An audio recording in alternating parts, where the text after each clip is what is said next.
जय श्री राधा रानी सरकार की, जय श्री कृष्ण भगवान की, जय माघ मास महत्यम्य की। मंदिर शिवंशी वाले महात्मा यूट्यूब चैनल की ओर से आज हम आपको माघ मास महत्यम्य के अध्याय 17 की परम सुंदर कथा को सुनाने जा रहे हैं। तो जैसा कि आप सभी जानते हैं कि माघ मास का पावन समय चल रहा है। इस माघ मास में भगवान की भक्ति करने से भगवान की बहुत अधिक कृपा मिलती है। हमारे जीवन में अगर कोई दुख है, हमारी कोई मनोकामना अगर पूर्ण नहीं हो रही, हमें किसी सुख की अभिलाषा है, हम कुछ चाहते हैं, तो हमें इस माघ मास में पूरी श्रद्धा भावना से नियम पूर्वक भगवान की भक्ति करनी चाहिए। अगर माघ मास में कोई मनुष्य पूरी श्रद्धा भावना से नियम पूर्वक प्रातः स्नान के नियम का पालन करता है और माघ मास की कथाओं को सुनता है, श्रद्धा भक्ति से भगवान जी के नामों का जाप करता है, तो इससे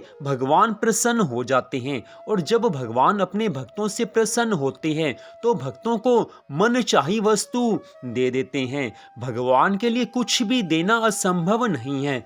हमारा जो कार्य वर्षों से ना हो सका हो, भगवान उसे क्षण भर में कर सकते हैं। भगवान के लिए कुछ भी असंभव नहीं है। इसलिए मनुष्य जीवन प्राप्त करके इस माघ मास के पावन समय में भगवान के चरणों में मन को लगाना चाहिए। तो अब माघ मास महत्यम के अध्याय 17 की परम सुंदर कथा, जो कि इस प्रकार है। बोल श्री राधा कृष्ण भगवान की जय। बोल माघ मास महत्यम्य की जय।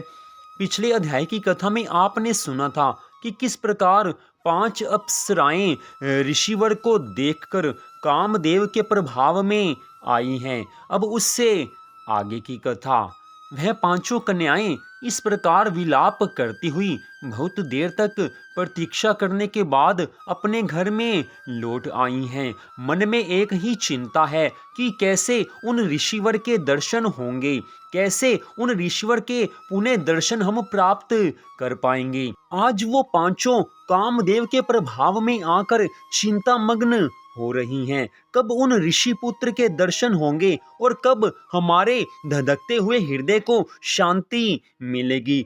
आज कामदेव का प्रभाव तो देखिए कि एक तो 5 ही पहले घर में विलंब से आई हैं और दूसरी बात, उनके चेहरे पर चिंता की रेखाएं स्पष्ट नजर आ रही हैं। आज माताओं ने पूछा है कि तुमने इतना विलंब क्यों कर दिया। तब सब कन्याओं ने कहा है कि हम किन्नरियों के साथ क्रीड़ा करती हुई सरोवर के तट पर थी और कहने लगी कि आज हम थक गई हैं। इतना कहने के पश्चात सभी विश्राम करने लगी हैं। इससे आगे की कथा का वर्णन करते हुए महर्षि वशिष्ठ जी कहने लगे हैं कि इस प्रकार वो 5 कन्याएं अपने मन की बात मन में छिपाकर घर में विश्राम करने लगी हैं। उन्होंने घर में जाकर किसी प्रकार की क्रीड़ा नहीं की। वह रात्रि एक युग के समान बीती है। सूर्य नारायण भगवान के उदय होते ही अपने आप को जीवित मानती हुई माताओं की आज्ञा लेकर महागौरी माँ का पूजन करने के लिए वे कन्याएं वहां पर जाने लगी हैं। उसी समय ब्राह्मण भी स्नान करने के लिए अछोद सरोवर पर आ रहे थे। उन ऋषिवर के आने पर कन्याओं ने आज आनंद मनाया है। जैसे कमलिनी प्रातः काल के सूर्य उदय को देखकर कहती हैं, उसको देखकर उनके नेत्र खुल गए और वह ब्रह्मचारी के पास गई हैं। आपस में एक दूसरे का हाथ पकड़कर चारों तरफ से उन ऋषिवर को घेर लिया। आज 5 कन्याएं कहने लगी हैं कि अरे मूर्ख, उस दिन तो तू भाग गया था, आज भाग नहीं पाएगा, हम लोगों ने तुमको घेर लिया है। ऐसे वचन सुनकर बाहुपाश में बंधे हुए ब्राह्मण ने मुस्कुराकर कहा कि तुमने जो कुछ कहा सो ठीक ही है, परंतु मैं तो अभी विद्या अभ्यासी और ब्रह्मचारी हूँ। गुरुकुल में मेरा विद्याभ्यास पूरा नहीं हुआ है। पंडित को चाहिए कि जिस आश्रम में रहे उसके धर्म का पालन करे। धर्म का पालन सबको करना उचित है। इस आश्रम में मैं विवाह करना धर्म नहीं समझता। अपने व्रत का पालन करके और अपने गुरु की आज्ञा पाकर ही मैं विवाह कर सकता हूँ, पहले विवाह नहीं कर सकता। आज ये बात सुनकर वह कन्याएं इस प्रकार बोली जैसे वैशाख मास में कोयल बोलती है। वह कहने लगी हैं कि धर्म से अर्थ और अर्थ से काम और काम से धर्म के फल का प्रकाश होता है। हम काम सहित धर्म की अधिकता से आपके पास आई हैं, सो आप पृथ्वी के सब भोगों को भोगिए। उस ब्राह्मण ने इन वचनों को सुनकर कहा है कि आपका वचन सत्य है, किंतु मैं अपने व्रत को समाप्त करके ही विवाह कर सकता हूँ, पहले विवाह नहीं कर सकता। तब वे कन्याएं पुनः कहने लगी हैं कि तुम मूर्ख हो। अनोखी औषधि, ब्रह्म बुद्धि, रसायन, सिद्धि, अच्छे कुल की सुंदर नारियां तथा मंत्र जिस समय प्राप्त हो तभी ग्रहण कर लेना चाहिए, इसे टालना नहीं चाहिए। इस कार्य को टालना अच्छा नहीं होता। केवल भाग्य वाले पुरुष ही प्रेम से पूर्ण, अच्छे कुल से उत्पन्न, स्वयं वर चाहने वाली कन्याओं को प्राप्त होते हैं। जरा विचार करके देखें कि कहाँ हम अनोखी सुंदर नारियां और कहाँ आप तपस्वी बालक। यह बेमेल के मेल को मिलाने में विधाता की ही चतुराई है। इस कारण आप हम लोगों के साथ गंधर्व विवाह कर लें। इनके ऐसे वचन सुनकर उस धर्मात्मा ब्राह्मण ने कहा है कि व्रती रहकर इस समय तो मैं विवाह नहीं करूंगा, मैं स्वयंवर की इच्छा नहीं करता। इस प्रकार उस धर्मात्मा ब्राह्मण के वचन सुनकर उन्होंने एक दूसरी का हाथ छोड़कर उसको पकड़ लिया। सुशील और सुस्वरा ने उसकी भुजाओं को पकड़ लिया। सुतारा ने आलिंगन किया है। चंद्रिका ने उसका मुख चूम लिया, परंतु फिर भी वह ब्रह्मचारी विकार रहित तथा काम की बाधा से पीड़ित नहीं हुआ। और फिर उसने क्रोधित होकर उनको श्राप दिया है कि तुम डायन की तरह मुझसे चिपटी हो, इस कारण तुम पिशाचिनी हो जाओ। ऐसे श्राप देने पर वह उसको छोड़कर अलग खड़ी हो गई हैं। उन्होंने कहा है कि हम निरपराधियों को वृथा में आपने श्राप क्यों दिया? तुम्हारी इस धर्मज्ञता पर धिक्कार है। प्रिय करने वाले से बुराई करने वाले का सुख दोनों लोकों में नष्ट हो जाता है, इसलिए तुम भी हम लोगों के साथ पिशाच हो जाओ।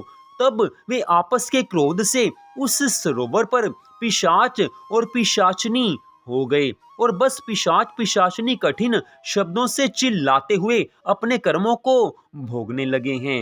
इतनी कथा सुनाकर महर्षि वशिष्ठ जी कहने लगे हैं कि हे राजन, इस प्रकार वह पिशाच उस सरोवर के इधर उधर फिरते रहे। बहुत समय पश्चात मुनियों में श्रेष्ठ श्री लोमश जी महाराज जी पोष मास के शुक्ल पक्ष की चतुर्दशी तिथि को उस अछोद सरोवर पर स्नान करने के लिए आए हैं। जब क्षुधा से दुखी इन पिशाचों ने उनको देखा तो उनकी हत्या करने के लिए गोल बांधकर उनको चारों ओर से घेर लिया है। उस समय वेदनिधि ब्राह्मण भी वहां पर आ गए और वे लोमश ऋषि के तेज के सामने ठहर नहीं सके, दूर जाकर हाथ जोड़कर खड़े हो गए। वेदनिधि ब्राह्मण ने आज हाथ जोड़कर लोमश ऋषि जी महाराज जी से कहा है कि भाग्य से ही ऋषियों के दर्शन होते हैं। फिर उन्होंने गंधर्व कन्या और अपने पुत्र का परिचय सहित सब वृतांत कह सुनाया है, सारी कथा कह सुनाई है और कहा है कि हे मुनीश्वर, यह सब ही श्राप मोहित होकर आपके सम्मुख खड़े हैं। आज इन बालकों का निस्तार होगा। जैसे सूर्योदय होने से अंधकार का नाश हो जाता है, ठीक ऐसे ही आज इनका उद्धार हो जाएगा। आप जैसे ऋषिवर इनका उद्धार कर सकते हैं।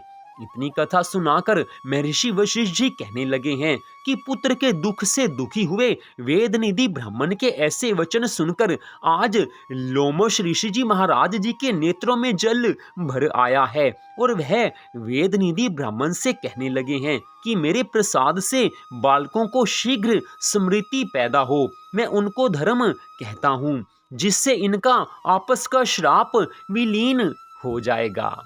तो आज की इस कथा का यहीं पर विश्राम होता है। आज की इस कथा में स्पष्ट बताया गया है कि काम वासना सदा से ही मनुष्य को ज्ञान मार्ग से भटका देती है। काम वासना जैसे ही हृदय में प्रवेश करती है, ठीक उसी समय धर्म की ओर से मनुष्य विमुख हो जाता है। इसलिए इस काम वासना से अपने आप को बचाकर रखना चाहिए।